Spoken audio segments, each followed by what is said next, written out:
We want to welcome you to the IPSL program and thank you for choosing IPSL among the many study abroad and service opportunities available to you. We're very excited to support you in this new venture and see what unfolds for you in the coming months. We know from experience that almost every applicant chooses IPSL for the blend of study and service in our programs. We trust you're among those that want to experience another culture and get to know another people, to immerse yourself in another country and way of living, to help others, to help themselves, and in the process, to grow and learn yourself. For over 35 years, IPSL has offered students an opportunity to blend substantial service with the community and study abroad. This is the heart of IPSL. It is what distinguishes us from all other study abroad programs. So whether you're going for a short-term summer program or a longer semester or even a year-long experience, IPSL programs have some unique elements. You'll be studying with our local partner universities abroad. They might be small, they might be large, they might be private, they might be public. IPSL is a unique institution, but we work together to provide you with this opportunity abroad. Students study with local students, they study with other IPSL students and other international students. They work alongside those students in their volunteer organizations, sometimes as much as 15 hours a week. Because of this, you'll have an opportunity to really immerse yourself in another culture and move beyond being just a tourist in another country. IPSL students live with homestay families, and the host family experience is very important. Learning to see how others live their daily lives, to struggle with a language, to succeed with a language, to eat different food, to play and to learn alongside your new family is something that is going to bring you closer to that culture. While you may not know who your family is before you go, rest assured that all the IPSL families have worked with us for many years. They've been vetted and they go through an extensive orientation. IPSL is not a program where you will be studying with many other American students. In fact, our programs are quite small and quite selective. This is not something that is suitable for everyone, and that's okay. While you volunteer, you will be studying and actively reflecting upon your service through the IPSL Service Learning and Reflections course. This is at the heart of IPSL and the learning that you will do. We call this learning to serve, and it defines our mission and your student experience. IPSL programs will keep you busy. Between a full course load and the required hours of service each week, you will find your days will be filled with obligations which may be different than many other programs abroad. But we know that you chose our program for this very reason. You don't want the standard study abroad experience. Our students are different. And IPSL programs are hard. You will doubt yourself, your abilities, and possibly even your very direction in life. And that's exactly what should happen. There's little value in having things come easy. In fact, it's in the hard moments when true growth really occurs. So who is a successful candidate for an IPSL program? Well, anyone can be. So we ask that you think about your motivations for participating in this unique program. What do you hope to gain? What do you hope to give? How do you think you'll change? Can you manage with unreliable internet and hot water? What about food that's unfamiliar? How about people speaking words that you can't understand? Are you comfortable not knowing? Can you let go of expectations and let each day unfold? Are you comfortable not being in control all of the time? Are you ready to take the plunge and dig deep into this experience? We think that you are.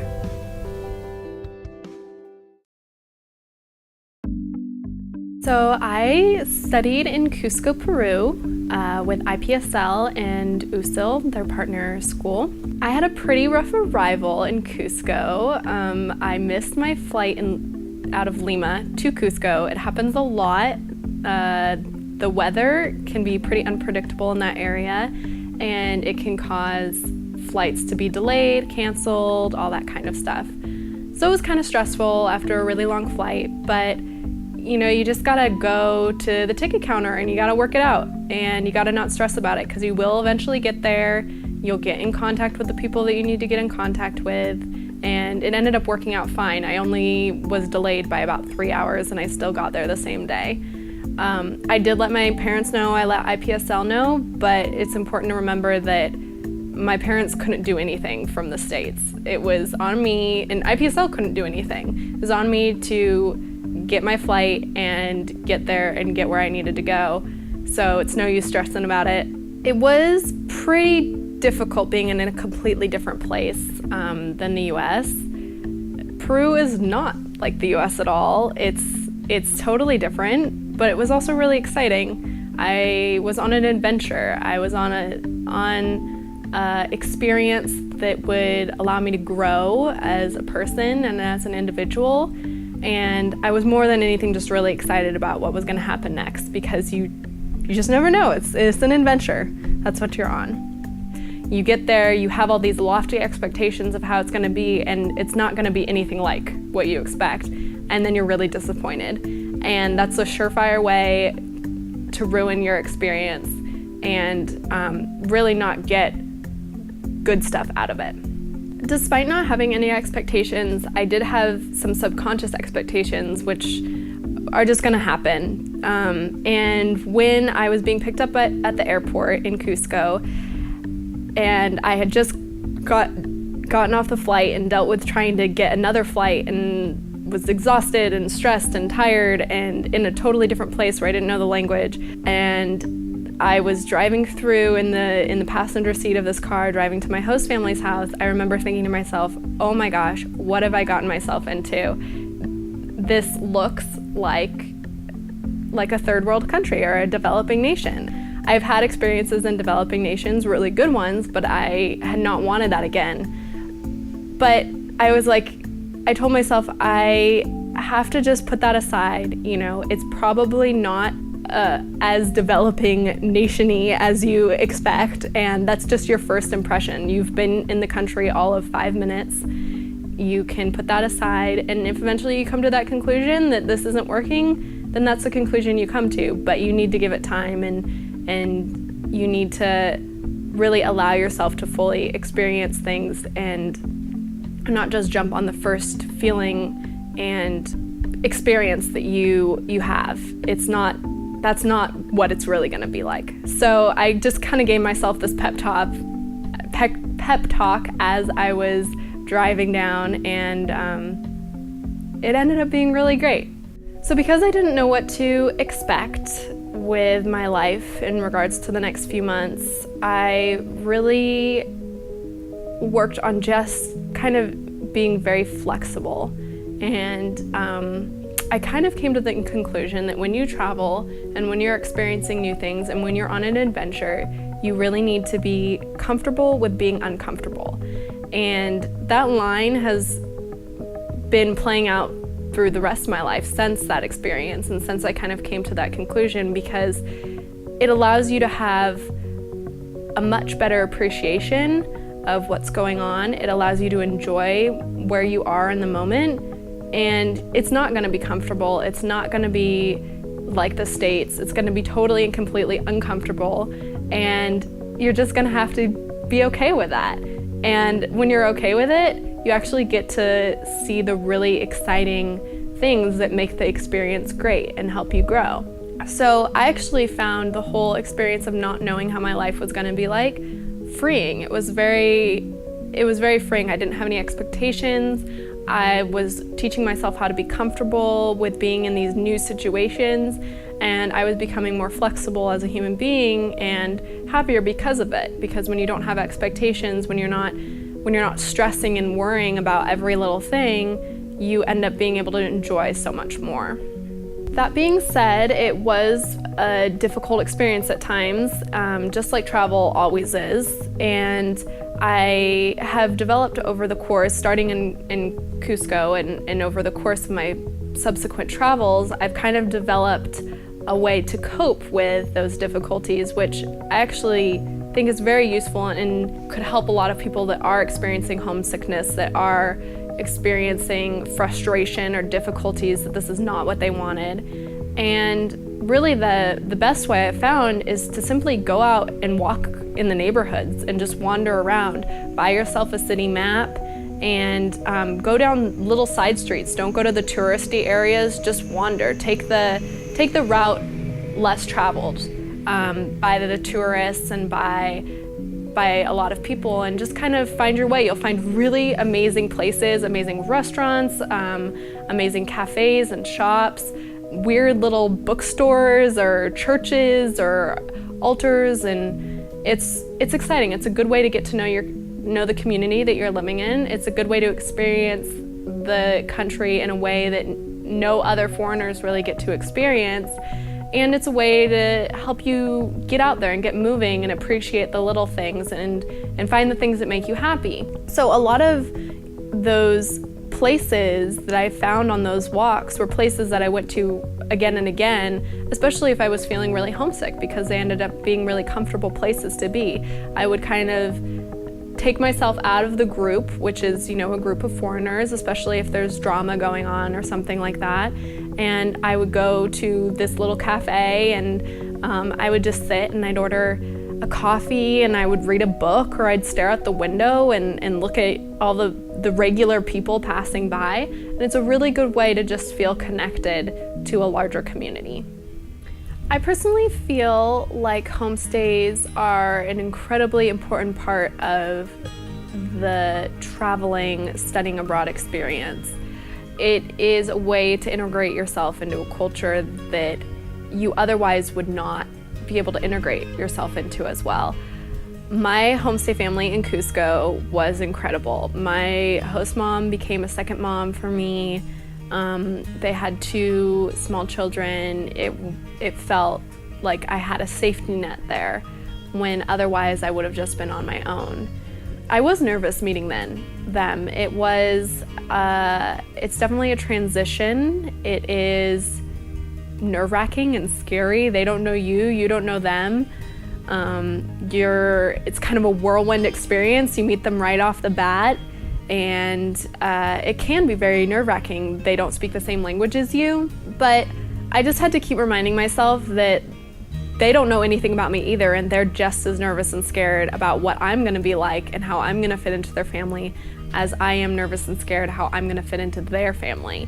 So it's an important piece to remember that it's okay to be nervous and scared about homestays. You're coming to live with strangers, which is a pretty big thing.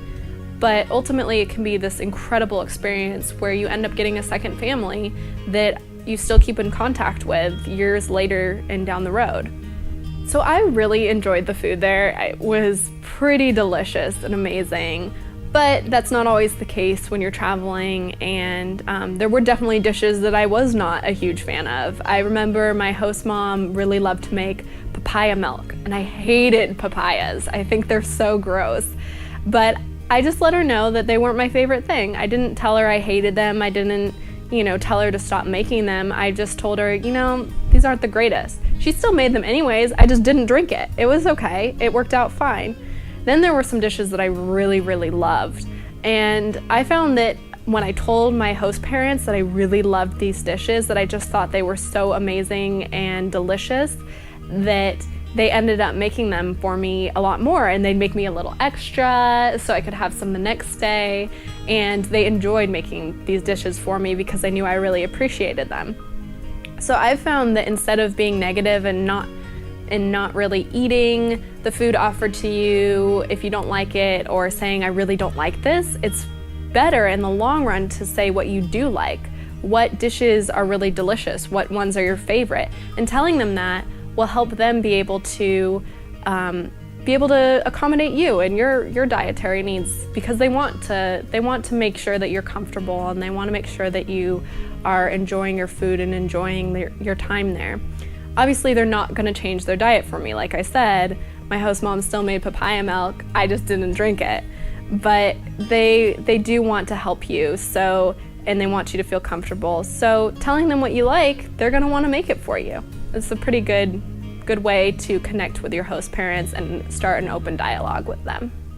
So I took Spanish for 8 years in the US before going to Cusco, and I found that despite having those 8 years under my belt, despite taking numerous Spanish tests and using flashcards and writing essays. I was in no way prepared for living in a country where the main language is not English.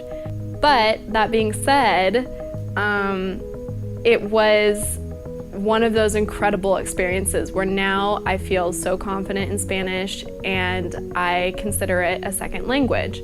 It's gonna feel really silly and awkward at first. I was so embarrassed to speak this horrible, broken, wrong Spanish in front of these people that were fluent. But I had to remind myself that they've been speaking Spanish their entire lives. Just like we're really good at English, they're really good at Spanish.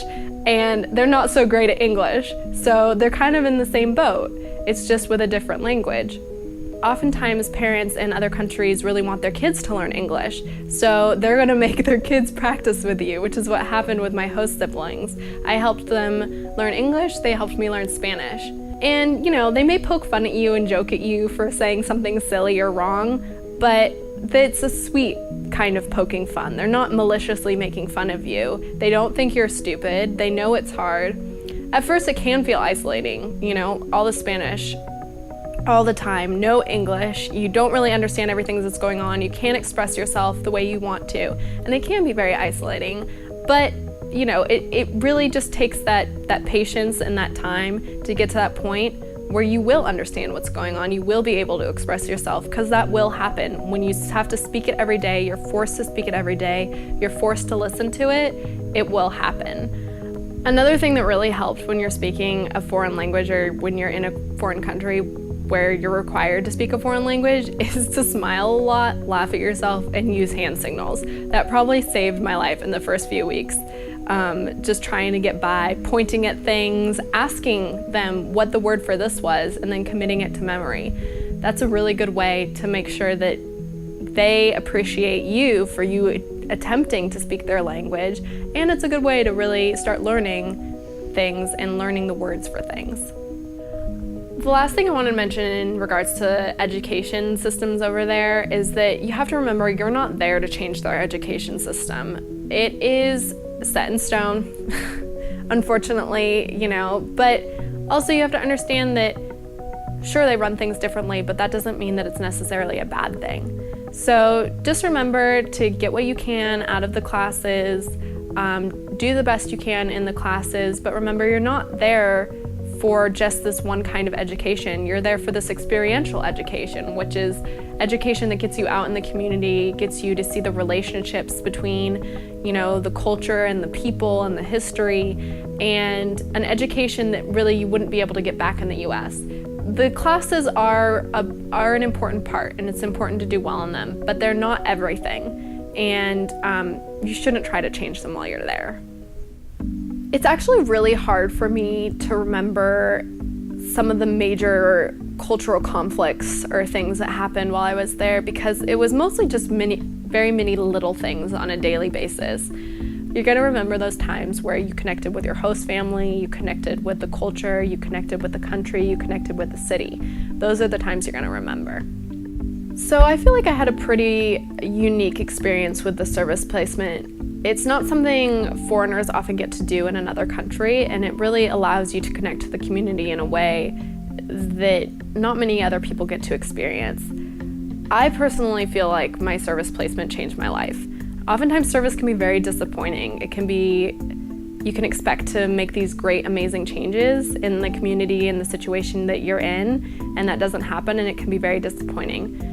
But for me, I actually got more out of the service placement than I put into it, because it eventually led me on the path that I am today, and it really helped me focus my career and what I was passionate about in life. In the end, you gotta remember that oftentimes service, while it does help out the immediate needs of community, really actually changes you and helps you out more times than not. For me, it helped me focus my goals and my passions, but I was able to make connections. I was able to make connections with locals. I was able to make connections between locals and foreigners. I worked in an animal sanctuary for my service placement, and I gave tours to foreigners in English. And because of that, I was able to raise awareness for endangered species, and something that I really would not have gotten to do anywhere else. What was amazing about this experience of just raising awareness and giving tours was that I was able to help people connect with a culture that I come to love and feel like was maybe not necessarily my own, but an adopted culture.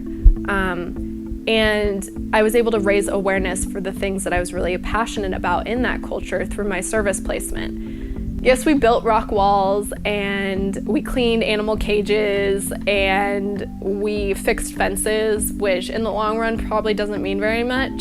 But to me, I feel like being able to show people just a little snippet of this country that I'm getting to experience was more than enough impact than I could have ever hoped for.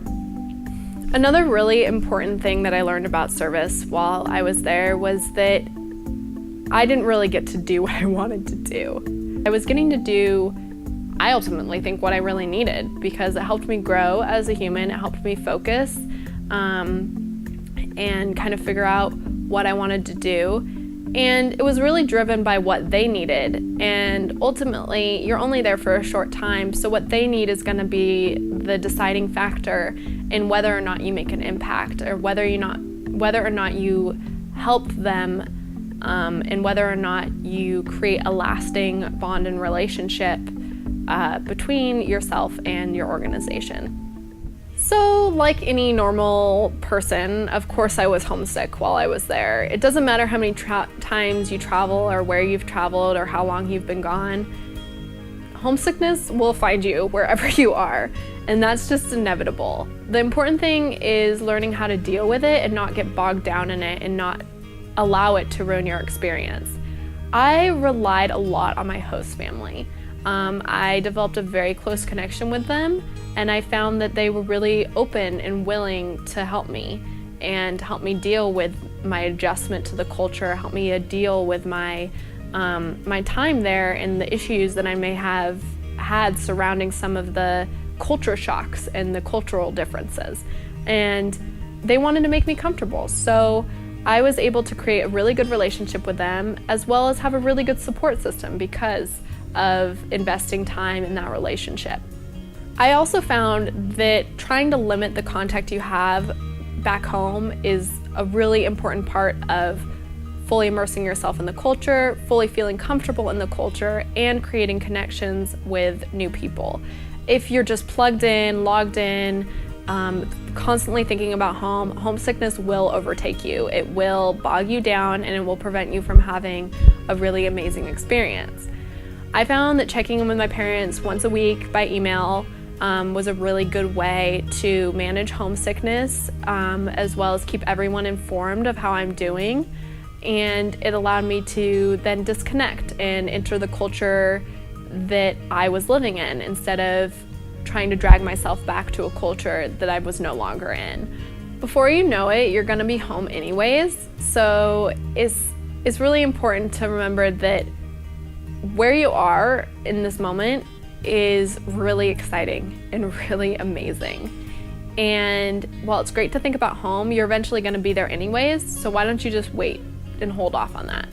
Contacting my parents once a week and limiting my Skype time so I didn't really see them or hear their voice was a really great way to make sure that I enjoyed every moment of my experience.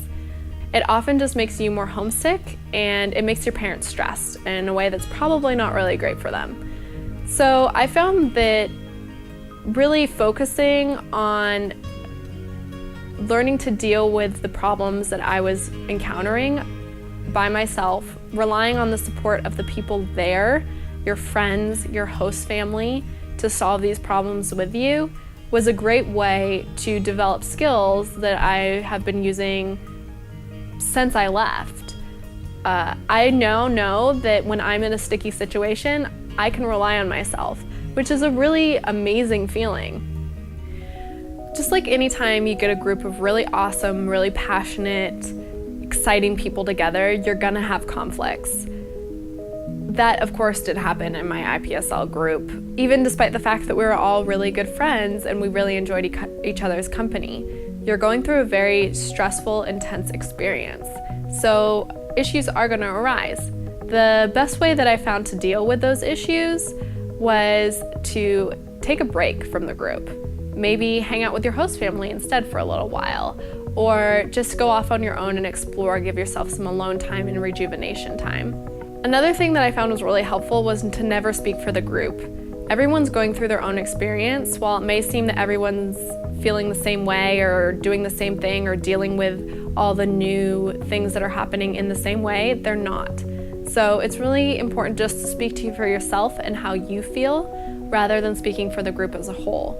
This will cut down on conflicts, drama, issues, tension, hurt feelings, and other difficult things that you have to do on top of dealing with being in another culture, another city, and another language. By the time I left Cusco, I felt like my host family was a second family.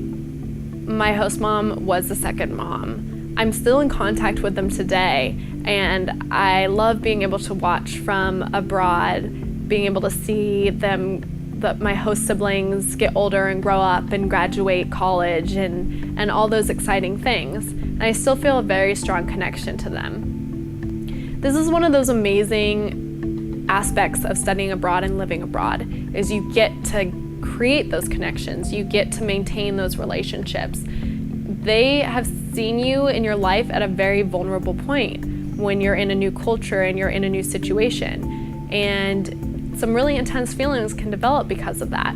So it's nice to be able to talk with them and speak with them and check in with them and see how they're doing years later, and see how you've grown as compared to that person that you were when you were studying abroad and to now.